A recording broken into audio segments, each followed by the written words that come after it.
Hi, my name's Kenny. If I've not met you, I'm the pastor here. I hope to get to know you later on.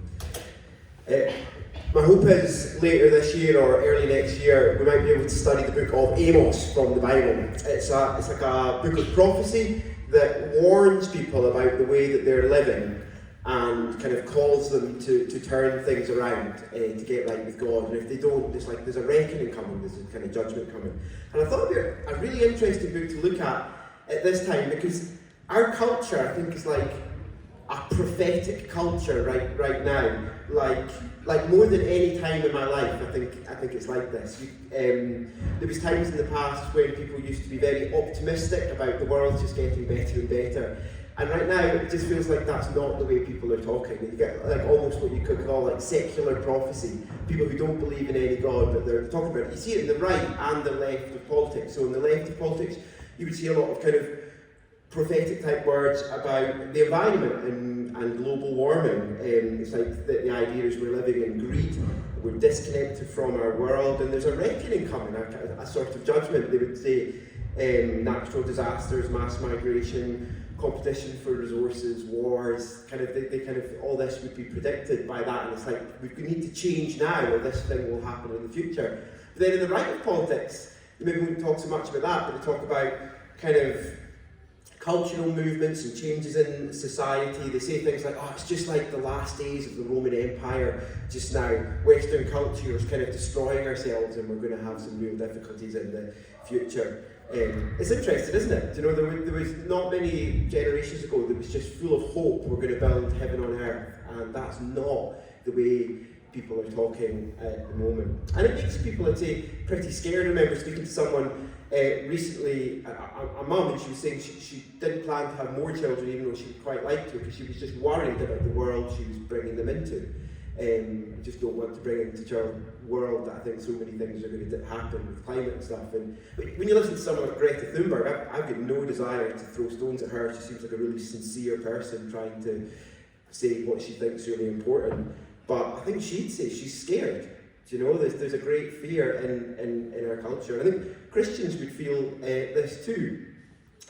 We kind of look at the world around us and the kind of potential difficulties that we hear about in the news, and we know that actually God doesn't promise that we'll have an easy ride in the last days. Jesus said things like, in the last days you'll see societies tearing themselves apart, wars, rumours of wars, natural disasters.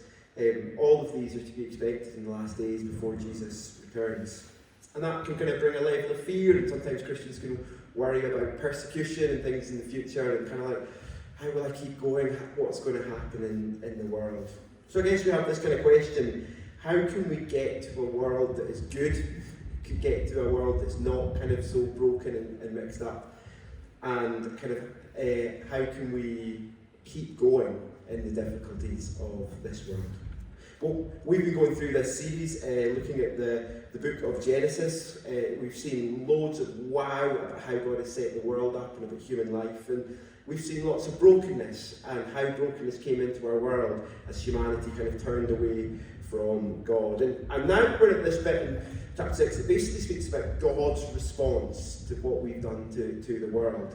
And it's a response really of great pain. That's what we talked about last week. He said he was deeply troubled. That's what we looked at last week, about the way human beings treat one another and treat his world. And it was kind of like there was a reckoning to come. God was like, I just want to wipe out these people because they're just being awful to each other and they've been awful to my world. But as well as that, we saw that God is kind and has a desire to be kind. And there was this man, Noah, who found God's favour, who received God's kindness. And today, I guess, after the promises last week, we see it happening. And we're going to see more of these, more of about God's judgment and more about God's kindness in saving, but also about how he gets his people through, those who receive his kindness, how he will get us through whatever life might throw at us.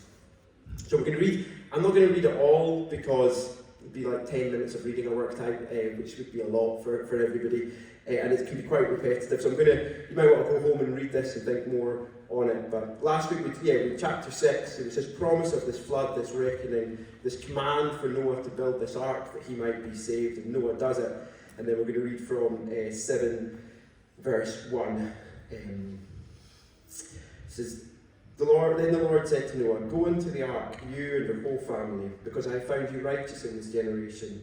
Take with you 7 pairs of every clean animal, a male and its mate, 1 pair of every kind of unclean animal, a male and its mate, and also 7 pairs of every kind of bird, male and female, to keep their various kinds alive through the earth. 7 days from now I will send rain on the earth. For 40 days and 40 nights I will wipe from the face of the earth every living creature I have made."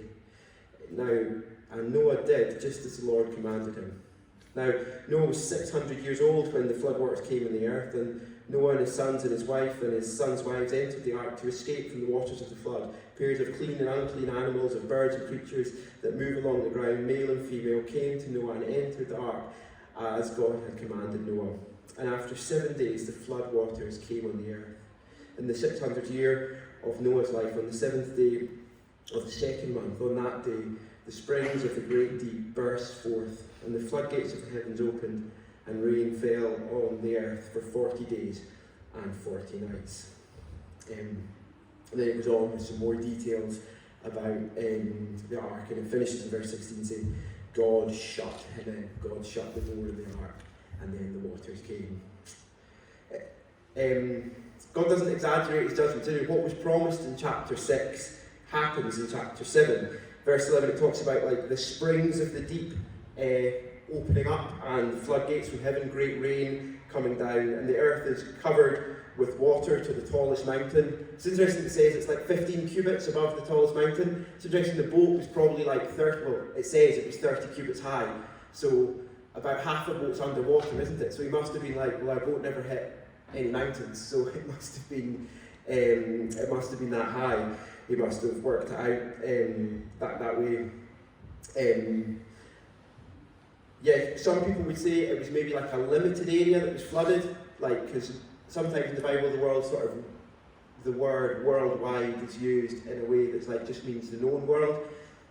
I don't think that actually makes as good sense as the text as just thinking it was everything. And before we dig into this, I just feel like we should probably some questions we want to answer about this, because it's quite an unusual story. None of you will have experienced a global flood, it's out with our experience. So let's just think of a few things to get our heads before we jump in. So firstly, some people would ask, is this really history? Could this really have happened?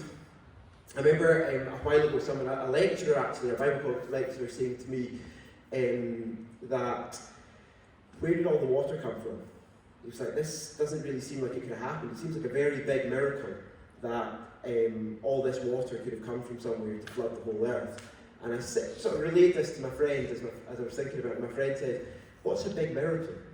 Surely a miracle means something's impossible. If you're talking about a miracle, surely it could be anything. But then just shortly after that, scientists found that there's like masses of water under the crust of the earth, and if that were to come up above, it would be higher the whole world than Everest. It's just quite interesting, isn't it? That's so like where the water comes from was like, oh, that's some kind of miracle. How did that happen? Actually, it would be quite a simple thing for this thing to come above the earth. For others who kind of think this sounds a bit like a myth, there's lots of other accounts of the world that include an account of a global flood, like hundreds. So from Hawaii to China, they've got stories of a global flood. And some people say, well, this is just the Bible's equivalent, joining in with the myths, copying the myths, which I guess it could be. But the flip side of the coin is, well, surely if there was a global flood, everybody would be talking about it for generations. It'd actually be more surprising if nobody else had an account of a global flood, wouldn't it? The fact that there's so many accounts across the globe maybe indicates that actually happened. Another question that might come would be, is this fair? Is this the actions of a good God or the grumpy temper of an unfair God? Richard Dawkins has spoken lots about that, how he thinks God, is kind of just this grumpy God who's kind of just acting in anger. I remember when I was a relatively young Christian, it was just after the tsunami, remember the big one in 2004, and the church I was at, I think they were honestly trying to work out if they believed the Bible or not, if they kind of took it seriously. In the sermon, I think the guy just couldn't quite work it out, and he spent the whole time talking about why he thought this didn't really happen and gave us a misunderstanding of God. But you kind of go, well, why would that be in the Bible? Why would God have something in the Bible that would make us misunderstand him? It's interesting that the kind of Mesopotamian stories, all like that, they're like kind of one of the other sort of ancient accounts that talk about the flood. And lots of the other ones, they talk about almost like the gods were annoyed with humans. There was too many humans and they were making too much noise, and it was just like, just get rid of them. They're ours, we made them, we'll just get rid of them and have some peace and quiet. And they're just like, well, the idea that those cultures accepted that story was, well, these gods made us, they have the right to kind of wipe us out. But that is not what's going on here. That's not. When God announces it in verse 6, this is what it says of chapter 6. We looked at this last week. The Lord regretted that he had made human beings on the earth, and his heart was deeply troubled. It's like God looked down, especially at the violence and the way that we treat one another, the way that we treat his world, and he's just like, this has got to stop. There's like this deep angst at the things that happen. We spoke about this Croatian theologian, this guy Miroslav Volf, who sort of experienced the pain of civil war and all the awful things. And he was like, if God didn't judge this world, I don't think I could worship him, because when awful things happen, if God really loves us, he would do something. The opposite of love isn't hate, the opposite of love is apathy. If that makes sense. So there's a sense in which this judgment that God gives in the world, it's like almost a giving over to what everyone was kind of working towards.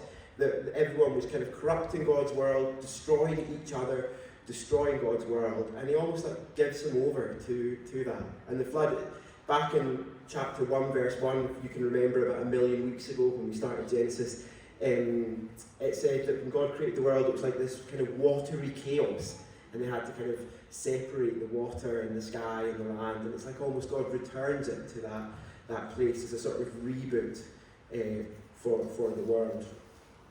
And Noah and his family, they're kind of an opportunity to fix that. Like the best humans, the most righteous humans, have a chance without all the baddies around them to make a perfect society. And we'll read on in the coming weeks, it didn't work out like that at all. They were as kind of deeply broken as the rest of us. And all of us since then have kind of had the same issues that are going on. If you looked at the things that caused God great pain in Genesis 6 and you looked at our world right now, you really wouldn't see much difference at all. And Jesus said that what happened with Noah was a picture of how he would one day fix this world. How he would one day kind of bring about this world that we all long for, that's free from evil and pain and brokenness.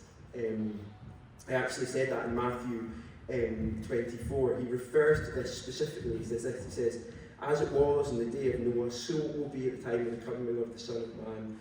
For in the days before the flood, people were eating and drinking and marrying and giving marriage up to the day Noah entered the ark. And they knew nothing of what would happen until the flood came and took them away. That is how it will be in the coming of the Son of Man. 2 men will be in a field, one of them will be taken, the other will be left.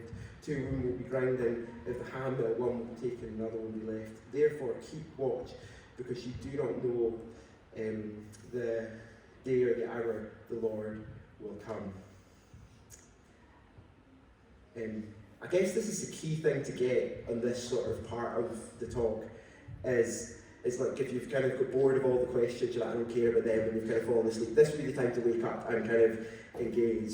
It's that the foundational truth that this passage teaches us about our world is that our world kind of needs a fixing that cannot be done with just governments and society and being nice to one another. It needs a kind of completely wiping and rebuilding from the kind of root up, if that makes sense. Our world is a world that judgment is coming to. As many in our culture recognise in different ways, our world is a world that needs this. And the judgment that Jesus speaks of here when he returns, it's also kind of a fair giving over to what we've worked towards. The Bible speaks of this idea of God a sort of a forever existence away from God. And you kind of think about a life lived ignoring God, thinking, I don't want to know you, I don't want to do what you have to say to me. God kind of just gives you over to that forever. A forever away from God, shut out from his presence. The God who we never wanted a relationship with, it would never become possible to have one with him. The author C.S. Lewis, he put it like this, he says, there's two types of people in this world, those who say to God, thy will be done, and those to whom God says, thy will be done. He kind of gives, you want to reject me, well, you can have an eternal existence without my presence. But I guess when that comes, you realise, oh, actually, he's the fountain of life and joy and goodness, and I've missed out in him. There's that kind of forever judgment that this flood points towards.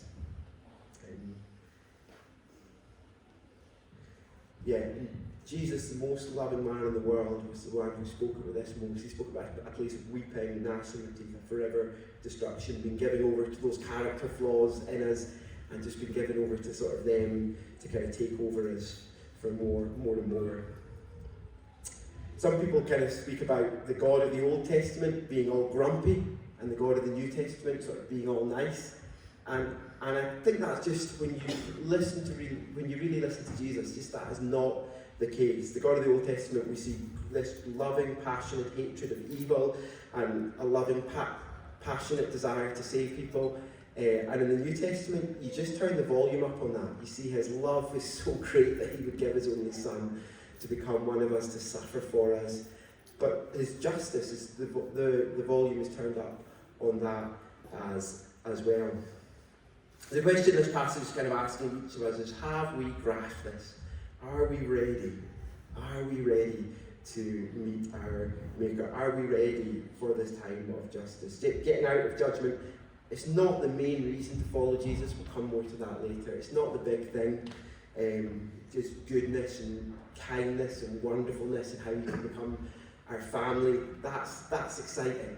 But sometimes it's the only thing that will kind of shake us to waking up.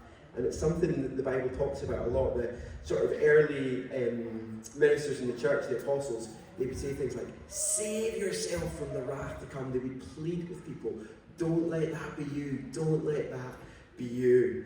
And so it's something for us all really to take seriously, isn't it? This foundational truth about our world is that our world is one that must be judged for it to be fixed. And we have to take that seriously. Which is the weighty news we need to take seriously, isn't it? But the good news is what we see in the next point, is the good God offers to save us. He just loves to save. Long before the judgment comes, God promises it to Noah and gives him a way to be saved. I mean, this ark that Noah built, it's taken decades to build. It's taken a long, long time to build, decades and decades. And the people around Noah, they would have seen him build the ark, and Peter actually tells us later in the Bible that Noah was a preacher of righteousness. So Noah's like, get in the ark, say sorry to God, turn back, come and join us. And everyone didn't. But God wanted people to have this opportunity to be saved. Another time, the Apostle Peter says that God waited patiently in those days. He really wanted people to be saved. He was like, I need to destroy evil, but if anyone would come, I'll save you, that you don't need to be taken away with that. It's not the case of some kind of sudden burst of divine temper, but God's settled realisation that this must happen, and a patient time for humans to prepare. And the way he provides the ark, he's preserving the animal kingdom too, of some kinds, and 14s of the ones that I guess Noah might eat and sacrifice. It'd be a real pity, wouldn't it, if they came out of the ark and Noah's like, I'm really hungry, and then has some dinner, and then it's like, oh no, there's no more cows. It'd be a real pity, wouldn't it? So there's more of some kinds of animals that they might have eaten or sacrificed to God. And it's probably kinds, not species, if that's something that interests you. So there's probably like some kind of horse, not zebras and donkeys as well, some kind of horse, and then the others have kind of evolved from that. If you're kind of interested in that, I can talk to you where you can find out more about that later. But also for any human who would have received God's kindness and be saved. They would they would have to get rid of their evil, turn to kind of follow God, and receive the way that He has provided to be saved, to go into the ark. That was the only way, to turn back to God and get into the ark. And it's exactly the same now in many ways. The kind and loving God has provided a way for us to be saved from the justice we deserve. A way to sort of remake this world, to judge evil, to get rid of evil, and yet to save human beings who have such violence and anger and evil in their hearts. The way God did it, His Son came into our world, and He lived a life free from evil and violence and corruption, just in perfect, beautiful love. If you've never read one of the accounts of Jesus' life, you should. He is just beautiful in the way He loves and treats people. But because He, God's Son, became one of us, we can somehow be joined to Him, and in Him, He can sort of be our ark. Jesus can be our ark. We're like joined to Him, and we can go through the waters of judgment somehow in Him. Somehow when Jesus died on the cross, if we are trusting in Him, we are joined in Him, and we kind of died on the cross and are risen to a new life with Him when He rose again, which means we can be forgiven for our sin, it can be dealt with, and we can have a hope of the forever life with God that He deserves, not that we deserve, rather than our forever death shut out from His presence. This is what Peter says when he talks about Noah in 1 Peter chapter 3. It says, "Long ago, when God waited patiently in the days of Noah while the ark was being built, in it only a few people, 8 in all, were saved through water. And this water symbolizes baptism, which now saves you also. Not the removal of dirt from the body, but a pledge of a good conscience towards God. It saves you by the resurrection of Jesus Christ." It's like baptism is the symbol for a Christian that we have been joined to Jesus, that we have been washed by Him, that our sin has been taken away by Him, and we have been saved from death, and we have experienced we've sort of died with Him and risen again. Noah couldn't have received God's saving by a vague belief that God existed and was nice. Imagine that God says, "Look, Noah, this is coming, you need to build the ark, and get in the ark, and then you'll be saved." And Noah's just like, "Yeah, I believe that you exist. Yeah, thanks God, thanks." Would he have been saved? No, because he didn't receive the salvation. A vague belief in God is not what we need. We need to receive the way He has given for us to be saved. And for Christians, the way we do that, we need to receive Jesus. We need to turn away from living lives our own way and say, "God, I'm not going to do it perfectly, but I'm going to try and live for you." We'd be baptised to kind of show that that's happened on the outside, and need to live that new life with God. It's a great question to ask of you. Have you received that salvation? Are you someone with a vague belief in God? Or are you somebody who has genuinely turned and received Him? So I guess that's the kind of first two parts we see there. Is the world around us is right in many ways. There needs to be a judgment. The way our world is fixed, our world will actually be fixed through that, as God will judge the world one day through Jesus. But He has also offered us a saving through Jesus that we must receive. And the last thing we see here is that God can get us through. Do you ever wonder how long was Noah in the ark? I think growing up I always thought it was like 40 days. There's something about 40 days. Noah would have been in the ark about 40 days. But do you notice that when I read? So it kind of rains and the floodgates are breaking up for 40 days. And then there seems to be 150 days in total, or 110 more days, when the earth is just being bossed by the waters. The waters are everywhere. At the end of that 150 days, it's gone down just enough for the ark to rest on a mountain called Ararat. 5 months, that's a long time, isn't it? And then there was 3 more months, and then they were able to see some other mountains. Cool, look, there's some other peaks as they looked out the window. And then it was a further, 3 months or something. So basically, Noah came out of the ark on the 27th day of the second month of the 601st year of his life, and he'd gone in the 17th day of the second month of his 600 year. So basically, he was in there for 1 year and 10 days. That's like a rough year, isn't it? That's like on that stinking ark with all these animals, like bored.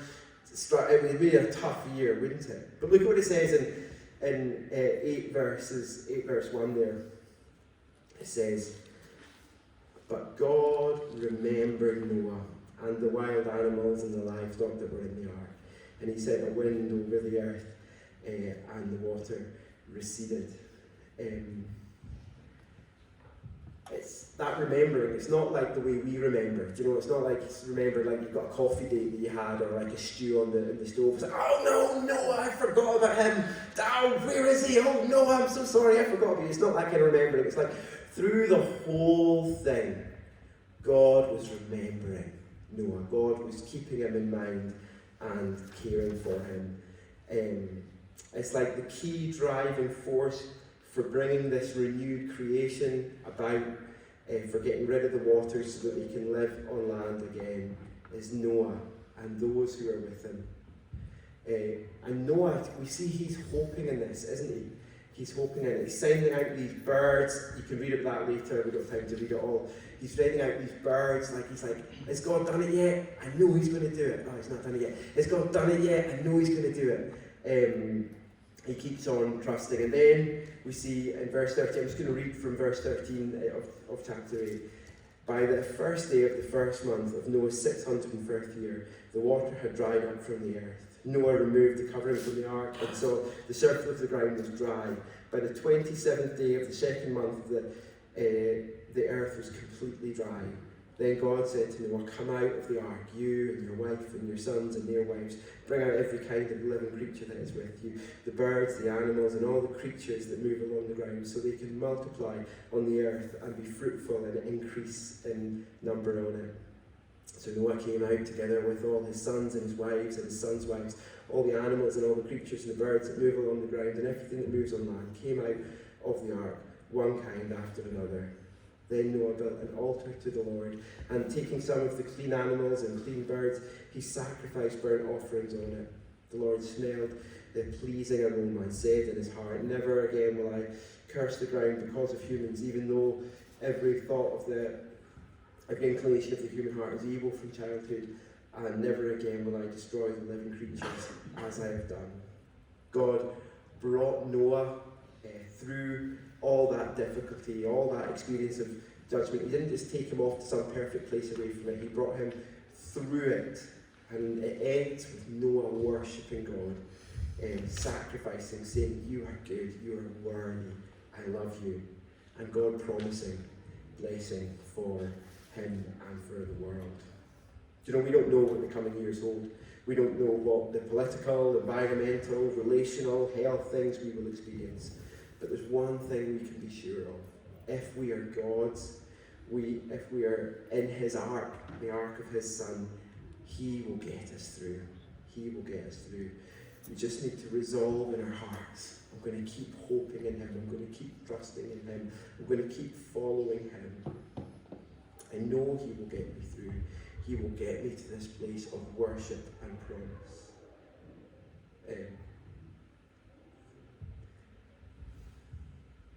I wonder where you are in response to that today. Are you in that place where you need to receive his salvation for the first time, or freshly get your head back in it? Have you forgotten what's at stake? Or are you in that place of you need God's help to keep going in the difficult path of following him in the last days before Jesus returns? Let me pray as we close.